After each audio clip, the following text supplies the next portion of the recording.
So we're gonna jump right into it, bro. We're gonna jump right into it. That's what we do. That's Okay. exactly what we do. And you know where we gotta go. You know where we gotta go. Where are we going first? Hold on. Where are we going first to start off 2025? Where are we going you first? know what? And okay, so you know what? Let me go back a little bit.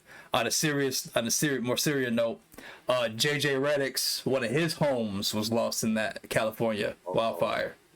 Okay, so before we torch him, let's I want to get that out the way. All right. But anyway, that's respectable. Speaking of JJ, so I know you. So I'm sure you saw the clip, right? Did you see the clip? What clip? Of Chuck. Oh yeah. We checked out the clip of Charles Barkley, his comments on JJ Reddick and the Lakers, right? And for those of you who haven't seen it, we'll include that. We'll include that. We'll put that up there so you can see it. No, Ernie. You know what it is. It's Chuck's fault. Why? Well, cause some idiot named Jason Monroe said something about that. I heard JJ Reddick said something about me. JJ, you better calm down, because when you come for the king, you better not miss. Did he name you specifically, or was he just talking about folks on TV? He said something about we're the reason people ain't watching this crappy product we got. That's JJ. Yeah, us, like we out there jacking up 100 threes a night. JJ, I don't know Jason Monroe. I don't know who that is, but JJ, if you come for the king, you better not miss. Because I can get you, brother, because I got your Lakers games. You can't hide them flaws they got. You just a dead man walking. They got rid of Frank Vogel, who did a good job. They got rid of Darvingham, who did a good job. But you came out there thinking you were going to change things with that same ugly girl you went on a date with. 64-51 was your halftime score. As we get back to the highlights, and Rudy Gobert. He came in there thinking, I can make this thing work. Hell, you can. 77-71. Put some makeup on that pig. Man, the Lakers are pigs. The Lakers stink, man. Oh, man, okay. Come on, man. Tatum, by the way, has Put some makeup. What'd you say? Put some makeup. Put some makeup on that pig. I'm JJ Reddick. I can make this thing work. Please. Chico, please. Josh? Listen, he went in. He crashed out. He crashed out on JJ. And, I think where it originated from was JJ in a post-game conference. I think he says, because everyone's been talking about the rate NBA viewership is down, the ratings are down, and it's been an ongoing thing, and JJ seems to think it's because the media. So like NBA on TNT, that cast, Charles Barkley, because he said that if you talk bad about the product, why would people tune in to watch it, right? And Charles, he took offense to that. You know what I'm saying? And look, I agree with Charles Barkley. I agree with Chuck, because if we look at the product as a whole, right? One thing that just stands out, right? It's less physical. It's your typical center is gone. I mean, that doesn't exist anymore, right? And they're just shooting too many threes. Everybody's shooting threes. Everybody. It's disgusting, So, and then the officiating. I mean, it just gets worse. I mean, it's crazy. It's all over the place. So I agree with Chuck. I agree with him that it's hard to watch a lot of times. And so he went out, Chuck.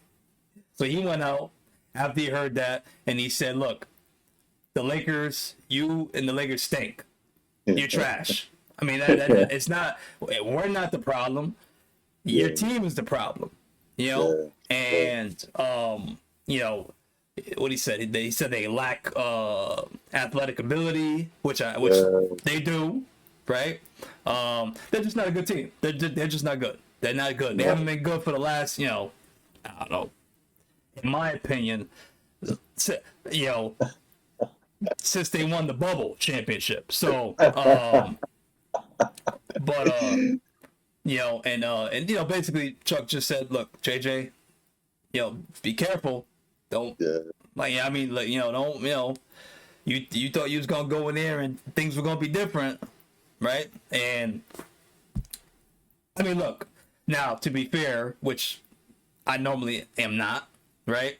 To be fair, at this point last season, they have a better record.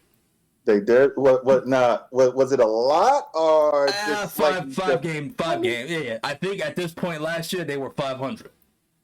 Got you. You know what I'm saying? So right now I think they're 4 games over 500 right now. So 20-16. So to be fair, they do have a better record this year compared to last year this time. Which to a lot of people it doesn't mean anything. No, not really. I'm just trying not to be too critical. You know what I'm saying? I hear you. So what are your thoughts on that whole thing? Well, like with the whole JJ with the Charles going So I mean, do you agree with Charles? Do you agree with Chuck? Oh, and in response to Chuck, JJ in a presser after the fact said that when he didn't get through the whole clip, and he said that his resting heart rate was 64, and then after he watched it was still 64. So he wasn't. So basically saying he wasn't affected. That's what he basically said. He wasn't affected. He doesn't care. So what do you agree with Chuck, or do you think that JJ is right when he says it's the media that? What are you thinking? Nah, I just feel like you just got to take accountability for your craft, bro. You know what I'm saying? If your team is bad, it's bad.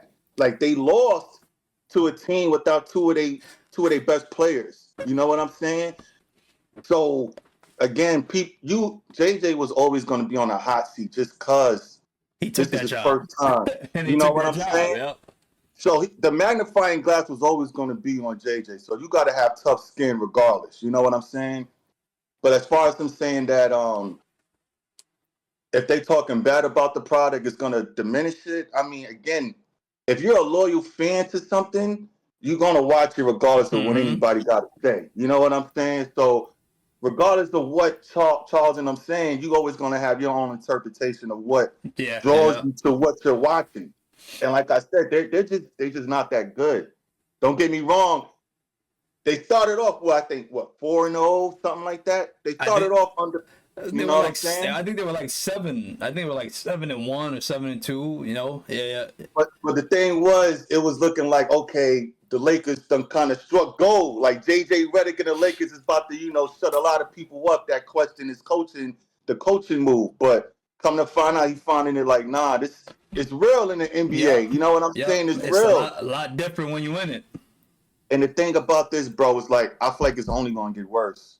It's only going to get worse. You know what I'm saying? I always said if they go on like a 7 or like a 10 game losing streak, it's I think I could see them getting up out of there. Honestly, I do. I do. I really do. So what's crazy too is that so remember when they were in Dan Hurley from UConn? Is he from UConn? No. I'm not sure. They offered him the position first. Yeah. Right? And I think they had just won the national championship. This is, whatever, early last summer, he had all these accolades, right? Right. And they offered him $11 million a year. Wow. When you had some of the top guys making $14, $15, $16 million a year. Wow, that's crazy. So now look, to guys like you and I, look, that's a ton of money. That's a ton of money. But 100%. if you're supposed to be in the same category as those guys, then I should be getting that kind of money. So the Lakers, so I think the Lakers missed out. Now look, we never know how the transition from college, coaching, to the league, sometimes it works, sometimes it doesn't. And sometimes it works, sometimes it doesn't. So we don't know what that would have looked like. For all we know, they could have been in the same position they're in now. I was about to say that's a hell of a point. Even worse. Hell of a point, bro. I don't think that they would have been worse, but but it's always a possibility, right? Always, definitely. So look, I think like you said, JJ, he came into this thing thinking it was gonna be all peaches and cream. We know that. He's cocky. He's been like that for his whole. Even when he was on the court, he was like that. And look, JJ, if we're talking about what he's done in the league, right, as a shooter, look, he's up there. He's up there. He's one of the greatest shooters we've seen. I'm gonna take it one step, bro. I'm gonna say this. I always give JJ his props because he was a rock star at Duke. Like you could not turn on the TV when JJ was at Duke and not see him on ESPN. Like he was just that amazing shooting the ball. So I always give credit to that. But other than that, man, it's like he was a good shooter. I give him that. But again, that coaching job was that was like, whoa, that was left field. Yeah. So and look, we could go on and on about but I think that Chuck, he said that he's a dead man walking, and he's right. Look, as soon as he took that job, he was a dead man walking. Okay, he was on a plank. So he was like that. Yeah. So look, whether he's there or not, at the end of the season or whatever, it is what it is. But he gotta be less cocky, because look, I don't know how